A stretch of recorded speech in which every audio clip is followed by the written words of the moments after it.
আলহামদুলিল্লাহি রাব্বিল আলামিন ওয়াসসালাতু ওয়াসসালামু আলা সাইয়্যিদিল মুরসালিন আম্মা বা'দ ফাউযু বিল্লাহি মিনাশ শাইতানির রাজিম বিসমিল্লাহির রহমানির রহিম আসসালাতু ওয়াসসালামু আলাইকা ইয়া রাসূলুল্লাহ ওয়া আলা আলিকা ওয়া আসহাবিকা ইয়া হাবিবাল্লাহ আসসালাতু ওয়াসসালামু আলাইকা ইয়া নবিয়াল্লাহ ওয়া আলা আলিকা ওয়া আসহাবিকা ইয়া নূরাল্লাহ। মাদানী চ্যানেলের দর্শক শ্রোতা, অনুষ্ঠান গল্প শুনি কোরআন থেকে এই অনুষ্ঠানে আপনাদেরকে স্বাগতম জানাচ্ছি।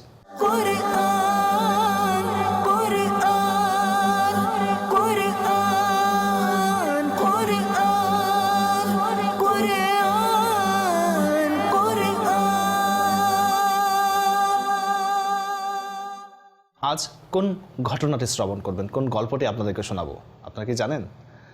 অবশ্যই জানবেন, আমাদের সঙ্গে থাকুন ইনশাআল্লাহ আজ্জাওয়াজাল। আমরা আপনাদেরকে নতুন একটি ঘটনা শোনাবো। মাদানী চ্যানেলের দর্শক শ্রোতা, আজ এমন এক ব্যক্তি সম্পর্কে আলোচনা হবে, এমন এক ব্যক্তির গল্প আপনাদেরকে শোনাবো যার অসংখ্য বিষয়ে দক্ষতা ছিল। জি হ্যাঁ, তিনি অনেকগুলো জিনিসের উদ্ভাবন করেছেন, অনেকগুলো জিনিস আবিষ্কার করেছেন, আর এইসব জিনিসগুলো এমন যা বর্তমানেও আমরা ব্যবহার করে থাকি। সর্বপ্রথম কলম দ্বারা যিনি লিখেছেন, কাপড় সেলাইয়ের উদ্ভাবনকারী, সর্বপ্রথম সেলাইকৃত পোশাক পরিধানকারী, জ্যোতির্বিদ্যার মধ্যে সর্বপ্রথম নজর দানকারী, আরও অনেক জিনিসের যিনি উদ্ভাবন করেছেন, যিনি আবিষ্কার করেছেন অনেক জিনিস, আজকে তার সম্পর্কে আমরা আলোচনা করব, তার গল্প শুনব এবং কোরআনে পাক থেকে তার সম্পর্কে আল্লাহ তাআলার বাণীও শুনব। সুতরাং আমাদের অনুষ্ঠানে অংশগ্রহণ করুন। আজকে এমন ব্যক্তিত্বের ব্যাপারে আলোচনা হবে যিনি পৃথিবীতে অসংখ্য জিনিস উদ্ভাবন করেছেন। দুর্ভাগ্যবশত আমাদের সকলের এবং আমাদের সন্তানদের এমন অনেক উদ্ভাবন সম্পর্কে তো আমরা জানি বা জানা আছে যা অমুসলিমরা উদ্ভাবন করেছে। ভাল্ব কে আবিষ্কার করেছে, উড়োজাহাজ কে তৈরি করেছে, ট্রেন কে বানিয়েছে, চাকা কে আবিষ্কার করেছে। কিন্তু আপনি কি জানেন যে সর্বপ্রথম কলম কে উদ্ভাবন করেছে? কলম দ্বারা কি লেখা হয়েছিল? কলম দ্বারা কে লিখেছেন? আপনারা কি জানেন কাপড় সেলাই করা এবং পরিধান করা সর্বপ্রথম কার মাধ্যমে শুরু হয়েছিল? সর্বপ্রথম হাতিয়ার আবিষ্কারকারী, মাপকাঠি এবং দাড়িপাল্লা প্রতিষ্ঠাকারী কে ছিলেন? জি হ্যাঁ, আজকে এমন এক ব্যক্তির ব্যাপারে জানব যিনি অসংখ্য জিনিস পৃথিবীতে আবিষ্কার করেছেন। মাদানী চ্যানেলের দর্শক শ্রোতা, তার নাম কি ছিল?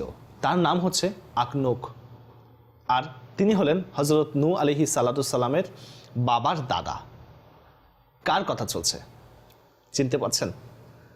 তিনি হচ্ছেন আল্লাহর নবী হযরত ইদ্রিস আলাইহিস সালাম। আমরা তো হয়তো তার এই নাম জানতাম না, আমরা তো হযরত ইদ্রিস আলাইহিস সালামকে এটাই মনে করতাম যে তার নাম হচ্ছে ইদ্রিস। প্রিয় ইসলামী ভাইয়েরা এবং মাদানী চ্যানেলের দর্শক শ্রোতা, না, তার নাম হচ্ছে আখনুক। আর হযরত আদম আলাইহিস সালামের পর তিনি হচ্ছেন সর্বপ্রথম রসুল। তার বাবা হচ্ছেন হযরত শীশ বিন আদম আলাইহিস সালাম। সর্বপ্রথম যে ব্যক্তি কলম দ্বারা লিখেছেন তিনি হচ্ছেন হযরত ইদ্রিস আলাইহিস সালাম। কাপড় সেলাই করা এবং সেলাইকৃত কাপড় পরিধান করার সূচনা তার মাধ্যমে হয়েছিল। এর আগে মানুষ পশুর চামড়া পরিধান করত। সর্বপ্রথম হাতিয়ার আবিষ্কারকারী, মাপকাঠি ও দাড়িপাল্লা প্রতিষ্ঠাকারী এবং জ্যোতির্বিদ্যা ও গণিত শাস্ত্রের উপর অন্তর্দৃষ্টি দানকারী হচ্ছেন তিনি, অর্থাৎ হযরত ইদ্রিস আলাইহিস সালাম। এইসব কাজ তারই বরকতে শুরু হয়েছিল। প্রিয় আশেকানে রসুল, কোরআনে পাকে অপরিসীম তথ্য আছে, তাই না? আমাদের জানা থাকা উচিত যে আল্লাহর নবী কতগুলো জিনিসের আবিষ্কার করেছেন। কিন্তু আমরা হয়তোবা অনেক আবিষ্কারকের কথা বলি, অনেক আবিষ্কারকের প্রশংসা করি, তাদের মর্যাদা বর্ণনা করি যে দেখো অমুক এটা বানিয়েছে, অমুক সেটা বানিয়েছে। আমার রবের কোরআন আমাদেরকে বলছেন, কোরআনের তত্ত্ব আমাদেরকে বলছে যে আল্লাহ তাআলার নবীগণ আমাদের বুজুর্গানে দিন কি কি উদ্ভাবন করেছেন। আল্লাহ তাআলা তার উপর 30টি সহিফা, অর্থাৎ হযরত ইদ্রিস আলাইহিস সালামের উপর 30টা সহিফা নাজিল করেছেন। আর তিনি আল্লাহ তাআলার কিতাবগুলোর অধিক হারে দরস দিতেন, অর্থাৎ মানুষের কাছে প্রচার করতেন, দরস দিতেন, ওয়াজ করতেন। কন্টিনিউ দরস দেওয়ার কারণে তার উপাধি ইদ্রিস হয়ে গেল, অর্থাৎ দরস দাতা। আর তার এই উপাধি এতই প্রসিদ্ধ হয়ে গেল যে অধিকাংশ মানুষের তার আসল নামই জানা নেই। হয়তো আজকে মাদানী চ্যানেলের মাধ্যমে আমরা তার নাম শুনেছি। কোরআনে মজিদের মধ্যে তার নাম ইদ্রিস হিসেবে আলোচনা করা হয়েছে। তাকে আল্লাহ তাআলা আসমানের মধ্যে উঠিয়ে নিয়েছিলেন। আর বুখারী ও মুসলিম শরীফের হাদিসে তার ব্যাপারে চমৎকার ঘটনা বিদ্যমান রয়েছে। নবী পাক সাল্লাল্লাহু আলাইহি ওয়াসাল্লাম মেরাজের রাত্রিতে হযরত ইদ্রিস আলাইহিস সালামকে চতুর্থ আসমানে দেখেছেন। হযরত কাবুল আহবার রাদিয়াল্লাহু তাআলা আনহু থেকে বর্ণিত যে হযরত ইদ্রিস আলাইহিস সালাম মালাকুল মউতকে বললেন যে, অর্থাৎ হজরত আজরাইল আলাইহিস সালামকে বললেন যে আমি মৃত্যুর স্বাদ গ্রহণ করতে চাই, দেখি কিভাবে মৃত্যু হয়, তুমি আমার রূহ কবজ করে দেখাও। মালাকুল মাউত এই হুকুম পালন করলেন, অর্থাৎ আজরাইল আলাইহিস সালাম এই হুকুম পালন করলেন এবং রূহ কবজ করে তার দিকে আবার ফিরিয়ে দিলেন, আর তিনি জীবিত হয়ে গেলেন। অতঃপর তিনি বললেন যে আমাকে জাহান্নাম দেখাও, যেন আল্লাহ তাআলার প্রতি ভয় বেশি হয়। সুতরাং এটাও করা হলো। জাহান্নামকে দেখে তিনি জাহান্নামের দারোয়ানকে বললেন যে দরজা খোলো, আমি দরজা দিয়ে অতিক্রম করব, ঢুকবো, প্রবেশ করব। সুতরাং এমনই করা হলো, আর হজরত ইদ্রিস আলাইহিস সালাম তা দিয়ে প্রবেশ করলেন। অতঃপর তিনি মালাকুল মউতকে বললেন যে আমাকে জান্নাতে নিয়ে যাও, জান্নাত দেখাও, আর তাকে জান্নাতে নিয়ে গেলেন। অতঃপর হজরত ইদ্রিস আলাইহিস সালাম জান্নাতের দরজাসমূহকে খুলে জান্নাতে প্রবেশ করলেন। কিছুক্ষণ অপেক্ষা করার পর হজরত আজরাইল আলাইহিস সালাম অর্থাৎ মালাকুল মউত বললেন যে এখন চলুন।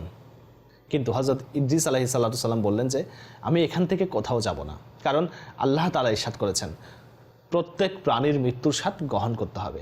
আমি তো স্বাদ গ্রহণ করে ফেলেছি, আর আল্লাহ তাআলা এটাও ইরশাদ করেছেন যে প্রত্যেক ব্যক্তিকে জাহান্নাম অতিক্রম করতে হবে, আর আমি তো অতিক্রম করে ফেলেছি এবং এখন আমি জান্নাতে পৌঁছে গেছি। আর জান্নাতে প্রবেশকারীদের জন্য আল্লাহ তাআলা এটাই ইরশাদ করেছেন যে জান্নাতে প্রবেশকারীদেরকে জান্নাত থেকে বের করা হবে না। এখন আমাকে জান্নাত থেকে চলে যেতে কেন বলছো? তখন আল্লাহ তাআলা মালাকুল মউত অর্থাৎ হজরত আজরাইল আলাইহিস সালামকে ওহী প্রেরণ করলেন যে ইদ্রিস আলাইহিস সালাম যা কিছু করেছেন আমার অনুমতি নিয়ে করেছেন, আর তিনি আমারই অনুমতিক্রমে জান্নাতে প্রবেশ করেছেন।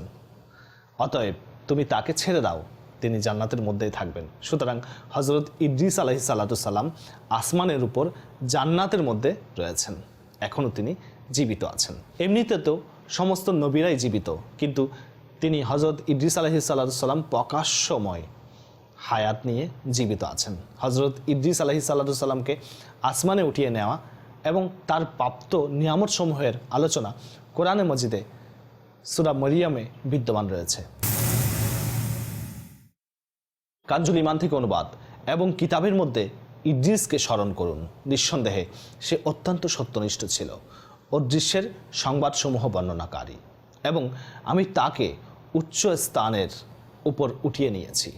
তারাই যাদের উপর আল্লাহ অনুগ্রহ করেছেন অদৃশ্যের সংবাদদাতাগণের মধ্য থেকে, আদম সন্তানদের থেকে। সুবহানাল্লাহ। প্রিয় ইসলামী ভাইয়েরা এবং আশিকানে রাসূল, এখান থেকে আমরা কি শিখতে পারলাম? হজরত ইদ্রিস আলাইহিস সালামের ঘটনা থেকে এই হিদায়াত এবং এই শিক্ষা পাওয়া যায় যে আল্লাহ তাআলা নবীগণ এবং রসুলগণের উপর কত বড় অনুগ্রহ ও দয়া করেছেন। তাই প্রত্যেক মুসলমানের উপর ওয়াজিব এবং আবশ্যক আমল হচ্ছে যে আল্লাহ তাআলার রসুলগণ এবং নবীদের প্রতি সম্মান, ইজ্জত এবং তাদের আদবের প্রতি যেন পরিপূর্ণ লক্ষ্য রাখা, এবং তাদের উত্তম আলোচনার মাধ্যমে কল্যাণ এবং বরকত হাসিল করতে থাকা।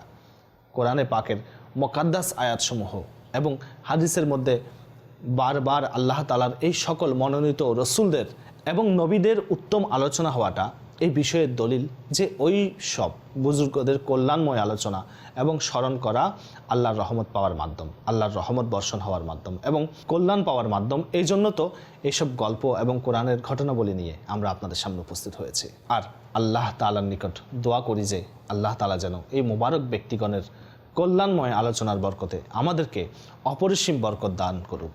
আর বাস্তবে কি হজরত ইদ্রিস আলাইহিস সালামের যে ঘটনাবলী আজকে আমরা শুনেছি যে কিভাবে তিনি জান্নাতে পৌঁছে গেলেন এবং তিনি কতগুলো জিনিস উদ্ভাবন করেছেন, হয়তো এটা মাদানী চ্যানেলের অনেক দর্শক শ্রোতাদের জন্য নতুন তথ্য হতে পারে। প্রিয় ইসলামী ভাইয়েরা, আপনারা দেখলেন তো আল্লাহ তাআলা আপন নবীদেরকে কতগুলো উত্তম গুণে গুণান্বিত করেছেন। এটাও হচ্ছে কোরআনের সৌন্দর্য যে কোরআন পড়তে থাকুন, আম্বিয়াগণ আলাইহিমুসসালাম, আউলিয়ায়ে কিরাম, সাহাবা এবং আল্লাহ ওয়ালাদের ভালোবাসা অন্তরের মধ্যে আরও বেশি বৃদ্ধি পেতে থাকবে। দোয়া করছি আল্লাহ তাআলা যেন তার প্রিয় বান্দাদের প্রতি আমাদেরকে সত্যিকারের মহব্বত দান করেন। মাদানী চ্যানেল দেখতে থাকুন, এভাবে কোরআনে পাকের আরও অনেক গল্প নিয়ে আপনাদের সামনে উপস্থিত হব। আল্লাহ তাআলা আমাদেরকে তৌফিক দান করুক। মাদানী চ্যানেল দেখতে থাকুন। সাল্লু আলাল হাবিব সাল্লাল্লাহু তাআলা আলা মুহাম্মদ সাল্লাল্লাহু আলাইহি ওয়াসাল্লাম। কোরআন।